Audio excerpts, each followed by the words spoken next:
Miyembro! Welcome sa mundo ng mga kooperatiba.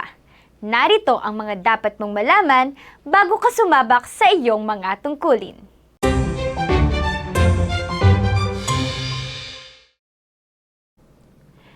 Una, ano ang co-op? Pangalawa, ano ang Kaamulan Multipurpose Cooperative? At pangatlo, ano ang katungkulan mo bilang miyembro at empleyado? Ang PMES o Pre-Membership Education Seminar ay ginagamit upang pagbigyang alam ang mga bagong miyembro patungkol sa ating kooperatiba, mga benepisyo at pribilehiyo at mga programa nito para sa mga miyembro. Ang kooperatiba ay isang organisasyon kung saan ang mga miyembro ang may-ari. Hindi ka lamang isang empleyado, miyembro at may-ari ka din. Ang mga bumubuo ay may iisang layunin. Ang mga direktiba at desisyon ng isang kooperatiba ay pinagbobotohan upang mapagkasunduan ang layuning ito. Ang mga miyembro ay namumuhunan ng hindi lamang pera, kundi pati oras at lakas upang maging parte ng pamamahagi ng kita. Ang bawat miyembro ng kooperatiba ay nakakatanggap ng karagdagang kita bukod sa sweldo na tinatawag na Interest on Share Capital and Patronage Refund o ISCPR. Maraming iba't ibang uri ng kooperatiba. Ang mga uri ng kooperatiba na makikita natin ay ang mga sumusunod. Una, credit cooperative. Nais mo bang magkaroon ng savings account kung saan ang pera mo ay kumikita ng interest buwan-buwan? O kaya naman nangangailangan ka ba ng loans para sa pang-araw-araw na gastusin? Ang credit cooperative ay may mga programa sa savings at loans para sa mga miyembro nito. Pangalawa, consumer cooperative. Ang layunin ay magbenta ng mga produkto sa mga miyembro nito, kadalasan sa mas murang halaga. Pangatlo, labor service cooperative. Ang prioridad ay makapagbigay ng oportunidad magtrabaho sa mga miyembro nito. Ang ating kooperatiba ay isang multipurpose cooperative. Ito ay binubuo ng higit sa isa o dalawang uri ng kooperatiba.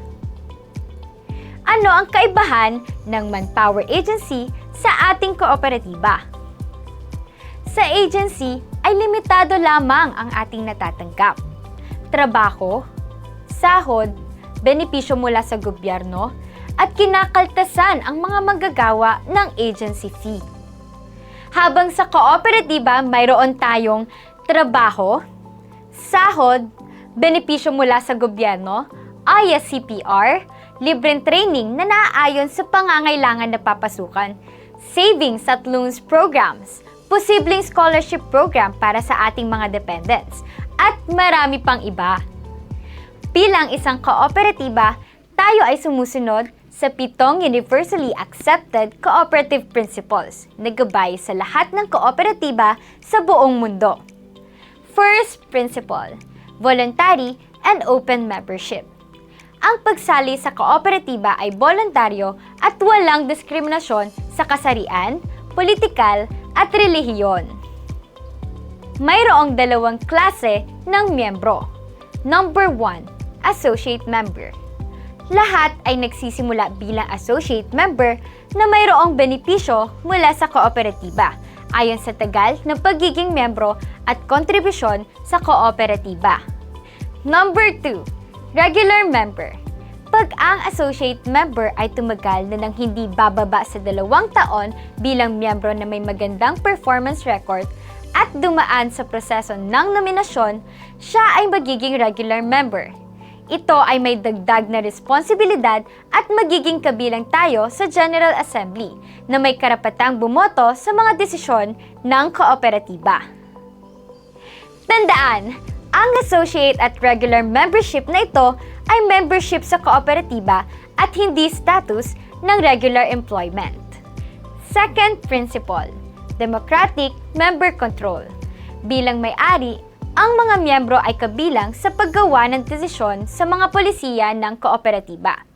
Sa General Assembly, nagpapasya ang mga regular member sa mga patakaran ukol sa pamamahala ng kooperatiba. Mula sa mga regular members, binoboto ang Board of Directors. Third principle, member economic participation. Ang lahat ng member owners ay namumuhunan ng kapital na nagiging dagdag kita nila kapag mayroong net surplus ang kooperatiba o kapag ang kooperatiba ay kumita ng higit sa gastos nito. Ang nakukuha ng miyembro ay base sa puhunan at serbisyong ibinigay sa kooperatiba. Ito ay base sa kita ng kooperatiba mula Enero hanggang Desyembre ng nakaraang taon. Fourth principle, autonomy and independence. Ang ating kooperatiba ay pinamamahalaan ng mga kapwa nating member owners at malaya tayo mula sa mga external na impluwensya at kontrol. Pero sumusunod tayo sa mga patakaran at alituntunin na ating mga governing bodies. Fifth principle, education, training, and information. May bahagi ng net surplus ng kooperatiba na nakalaan para sa education at training para mapaunlad pa natin ang ating mga kakayahan. Sixth principle, cooperation among cooperatives. Bilang kooperatiba, nais din nating suportahan ang kapwa natin kooperatiba. Meron tayong cooperative partners para sa ibang mga serbisyo. Seventh principle, concern for community. Tayo ay nagbabahagi sa mga community programs, kagaya ng blood donations, pagtatayo ng tulay, at iba pa.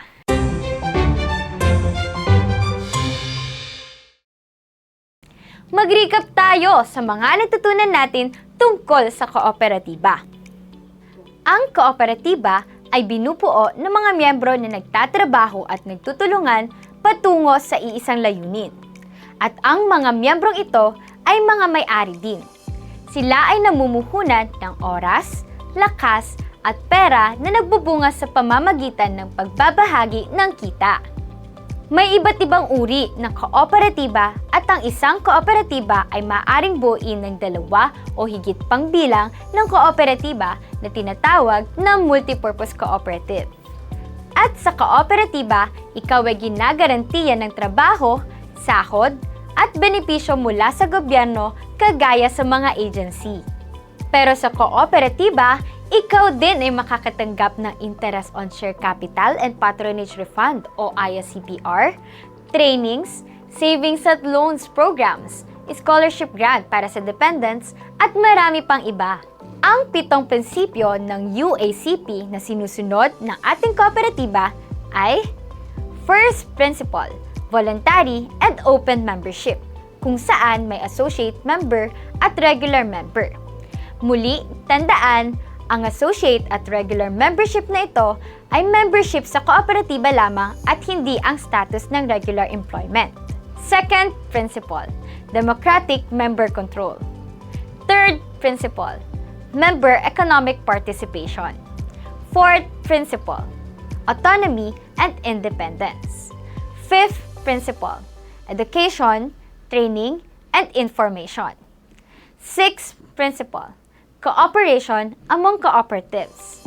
And seventh principle, concern for community.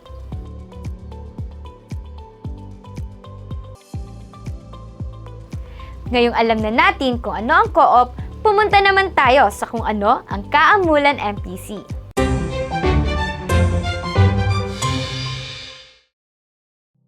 Ang Kaamulan ay isang multipurpose cooperative. Ito ay naitala sa ilalim ng Cooperative Development Authority noong July 15, 2014. Nakabase ito sa SNC Development and Construction, Corporation Incorporated Building, Purok 11, Baloy Tablon, Cagayan de Oro City. Ang Kaamulan MPC ay nagbibigay serbisyo sa industriya ng manufacturing, managed services, at agribusiness. Ang layunin ng ating kooperatiba ay magbigay inspirasyon para sa makabuluhan at ganap na pamumuhay ng ating mga miyembro sa pamamagitan ng pagbibigay ng maayos at may dignidad na trabaho at mga dagdag na benepisyo na naibibigay sa mga miyembro upang umunlad ang ating buhay. Ang ating kooperatiba ay mayroong 5 prinsipyo para maisabuhay ang ating layunin. Una, miyembro ang sentro. Ang ating mga programa at desisyon ay nakaangkla sa ikabubuti ng bawat miyembro.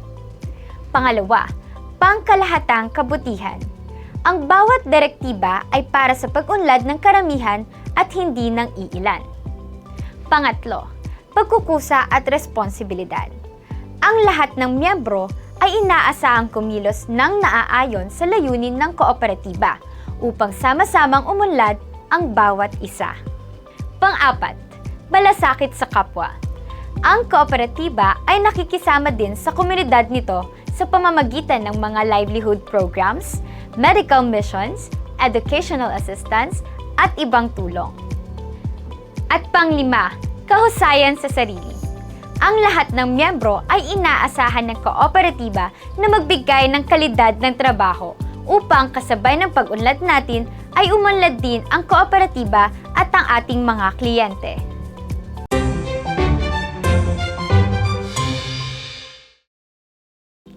Mag-recap tayo sa mga natutunan natin tungkol sa layunin at mga prinsipyo ng ating kooperatiba.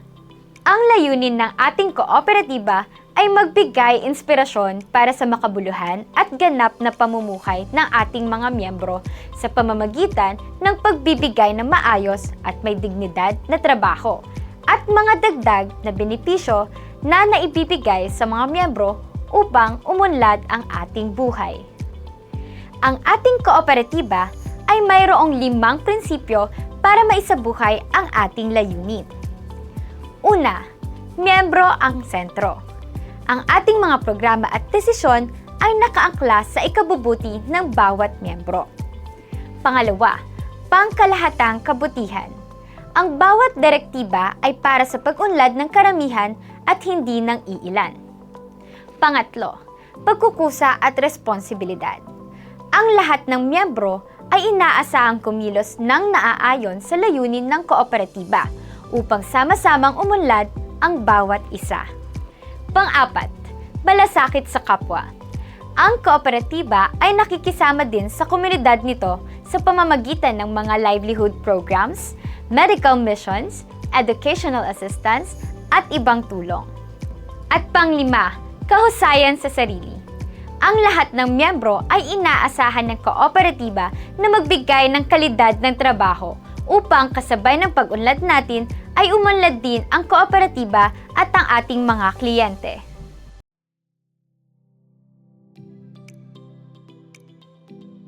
Okay ka pa ba kamiyembro? Nasa huling bahagi na tayo ng PMES kung saan ipapaliwanag ang membership sa kooperatiba. Makinig mabuti dahil ang pag-uusapan natin ay tungkol sa iyo.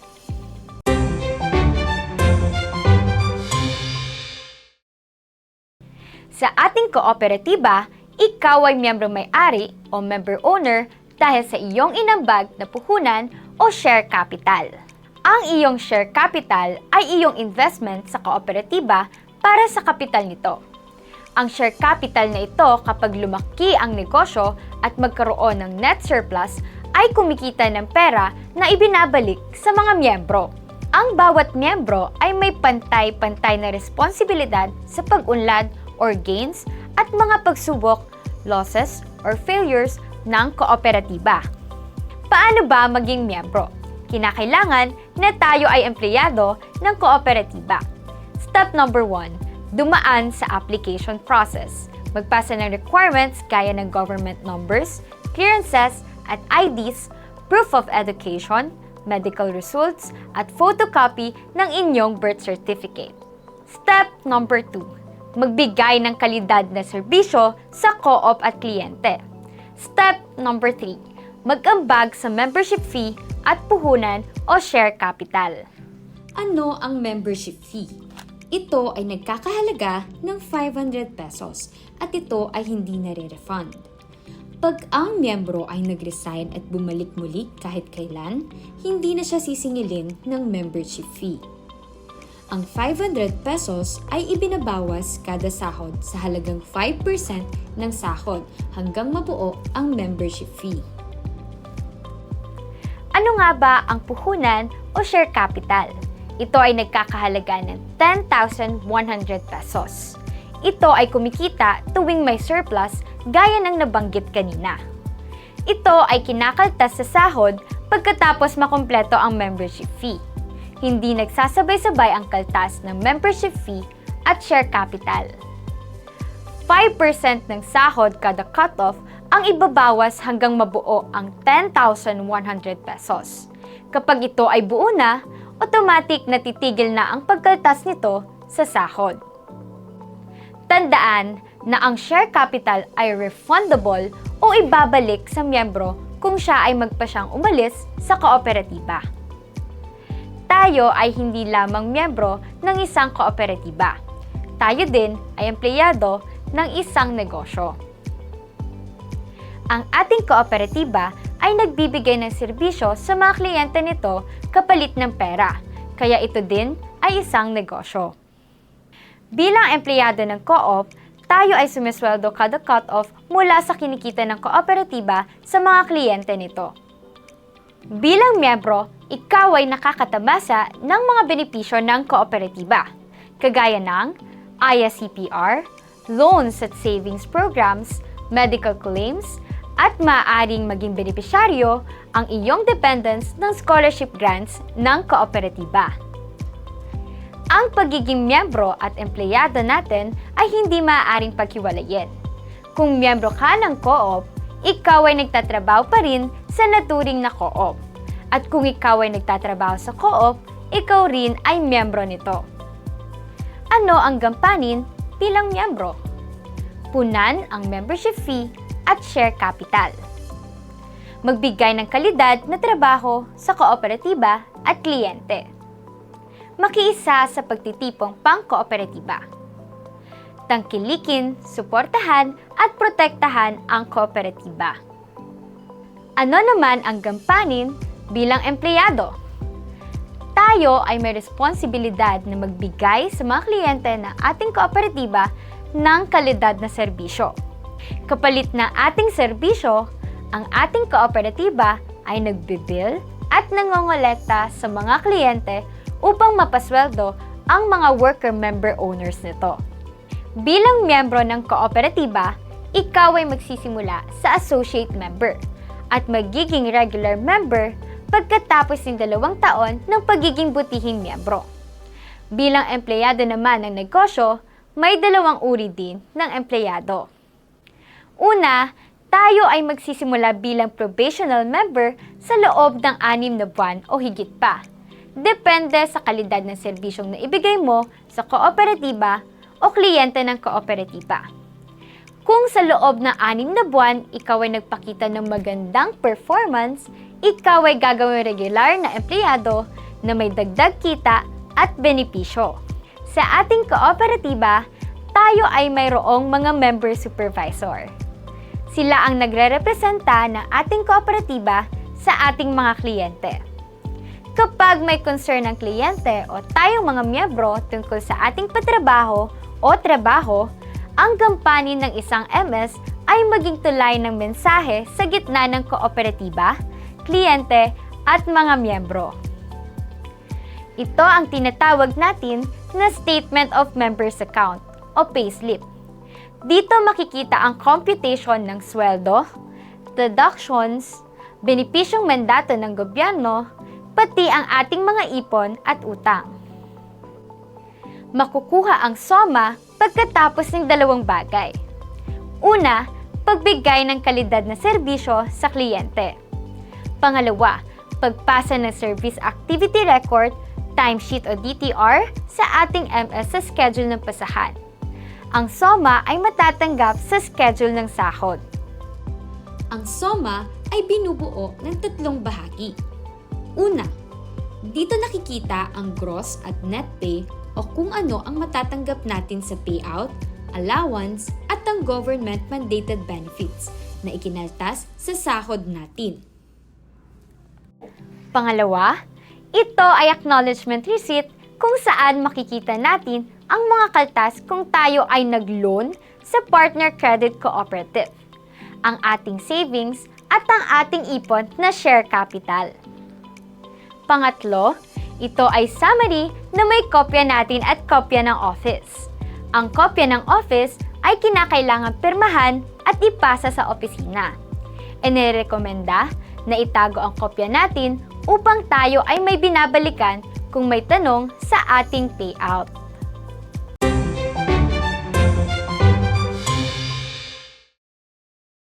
Mag-recap tayo sa mga natutunan natin.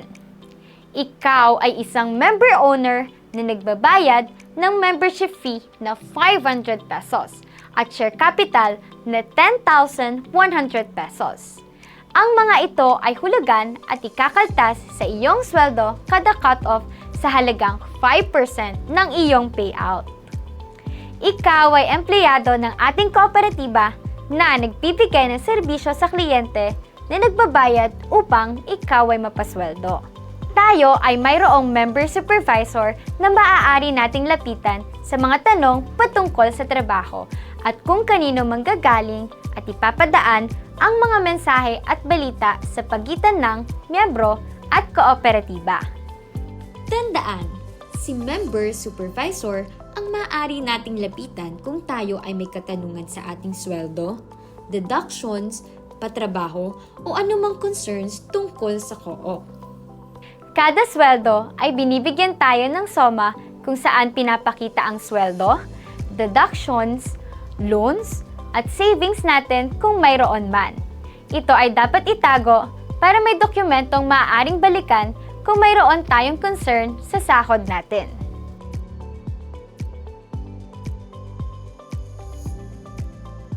At dito na nagtatapos ang ating PMES kamiyembro. Para sa mga karagdagang katanungan, maaari lamang na tayo ay magtaas ng ating kamay.